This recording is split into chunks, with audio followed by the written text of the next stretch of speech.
Now let us discuss about Newton's second law.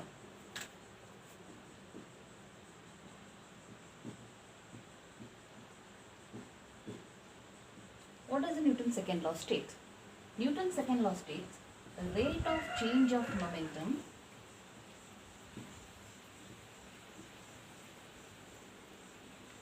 is directly proportional to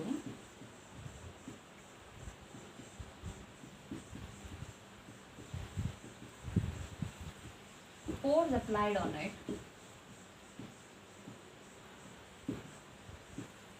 and it will be in the direction of force.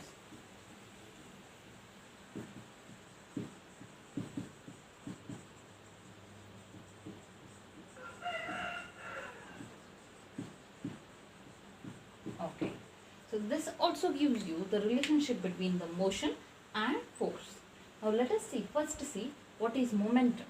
Here it describes about rate of change of momentum. So first let us see what is momentum. Then we will discuss this law. Momentum. Momentum is represented by small letter p, and what it is? It is an ability or the capacity that the body has to impact the motion on another body which collides with it.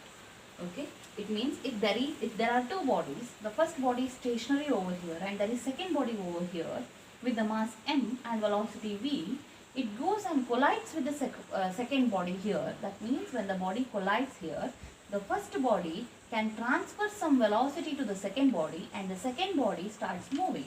Now here, the second body which did not have the motion at the first, because of the collision of the first body with the second one, the second body starts moving. Now this property that the first body has to impact the motion on the second body is called as momentum. Example for this is striker in the game of carrom board. Striker impacts the motion on the coins. Coins which will be stationary on the board, when the striker hits it, the coin moves and falls into the hole. So that's how we gain the point there. So there the striker has the momentum to impact the motion on the coin. So that is momentum. It is a physical quantity which is nothing but the impact of motion on another body on collision. Now how can we measure momentum? Momentum is measured by the product of mass and its velocity. If the mass of the body is m and the velocity is v, m into v will give us the momentum that the body possesses. Okay, that is p is equal to mv. So here they say, so now we got to know what is momentum. What is change of momentum? Let us see what is change of momentum. Okay, for this, let me consider a body with the mass m. A body with the mass m. Let us say that the initial velocity of this one is u, and when it impacts the force on the another body, its velocity will obviously change. That means if it was, let me say 20, now it may decrease or increase. In this case, let me say it decreases to 15. Okay, so there is change in this velocity. The changed velocity, let me say mass is m, the changed velocity is v here. V, changed velocity is v. The velocity which was 20 before, u, represented by u, now it has changed, and let me say it is 15, which is represented by v. Now this change in the velocity after impacting or after making another body move, the change in the velocities or the change in the momentum possessed by that is called as change of momentum. Change of momentum here, if I am saying, then it can be represented as m into u minus m into v, which is nothing but mu, here m into 20 minus m into 15. Now what I can do is, m is common, I can take them common out. So it is 20 minus 15, so it is m into 5. The change in the momentum is m into 5. Changed momentum is m into 5. So in formula if you are writing, change of momentum, or let me say just p, is represented by m into u minus m into v. This is the initial momentum, this is the final momentum. then m is common here, you can take that m common outside, and what is in the first term u remains, write that u here, then minus, in this one m is taken out, v remains, so write the v here. So it is change in the momentum is this one. Now if I am coming back to the second law, you can say here the change of the momentum is measured with respect to rate of change of momentum. What is rate? What does it mean? It means that the physical quantity is measured with respect to time. So you have to write, or let us measure this physical quantity or this change of momentum with respect to time. Rate of change of momentum.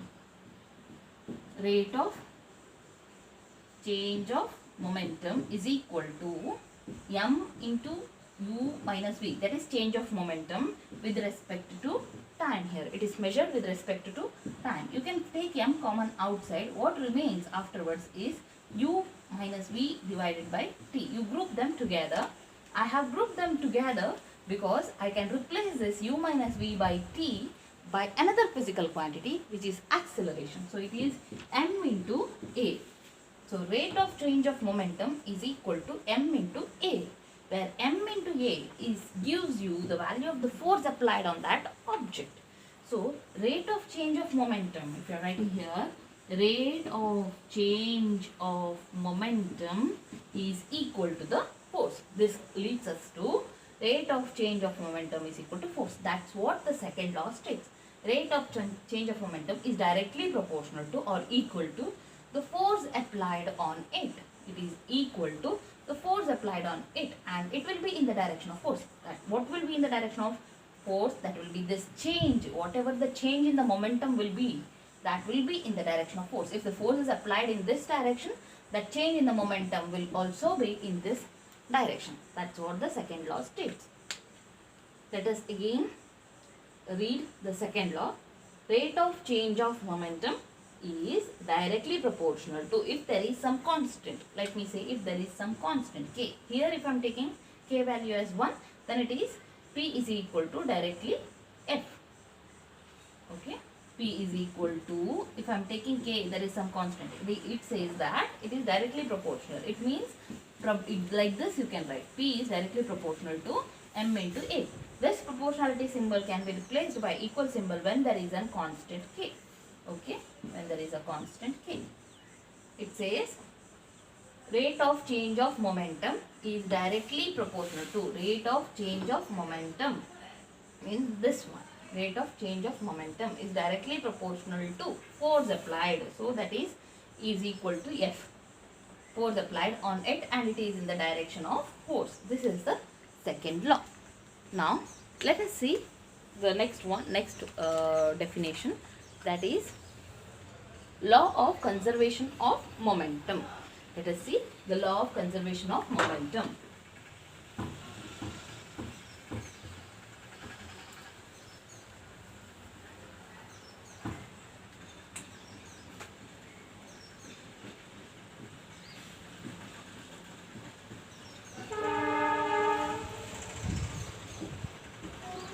Conservation laws always say that they are being constant. The momentum here, if I am saying in simple terms, if you want to say, you can say the momentum is constant in the system. That is what the conservation law states. But let us state the statement. The statement says that when two bodies collide,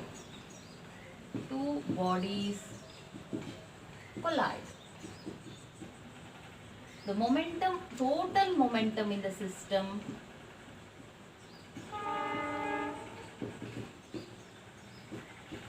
remains constant. This is the statement. It says when two bodies collide. If there are two bodies here and when they are colliding, they exchange the momentum. Okay. But even after the exchange of the momentum, the total momentum in the system remains constant. That's the statement. Now let us see what is the meaning of this one. Let me take two bodies. Okay, let me say its velocity is 10 with the mass m1, and this one's velocity is 20 with the mass m2. Now when they are colliding with one another, or let me say the momentum, directly let me take the momentum of this body is 10 and this body is 20. Now During collision, there will be exchange of some amount of momentum from both the bodies. Let me say this is moving from this direction and this is moving from this direction. They collide and exchange the momentum in between them. After collision, before the collision, the total momentum in the system is 10 plus 20, that is 10 plus 20, that is 30 here. During collision, there is exchange of momentum. There is no other thing that you cannot say momentum in this case. Momentum exchange, there is exchange of momentum, so you cannot calculate the momentum here. Okay. Then after collision, let me say the body 2, this was with the mass m1, this was with the mass m2. Now body has changed its position. Let me say the m2 body has moved to this side and m1 body has moved to this side. Now if the momentum of this body after exchanging is 5 and this one's is 20, then this one's will be 25. Because why this one's will be 25? Because the total momentum in the system before collision was 30. So if this is 5 here, this total system's momentum must be 30. If 5 is the momentum of the first body, so definitely 25 must be the momentum of the second body, which gives us 5 plus 25 is equal to 30. This is what the law states, that the total momentum in the system is constant even after the exchange of momentum between the two bodies. So for this class, this much is. So here we finish.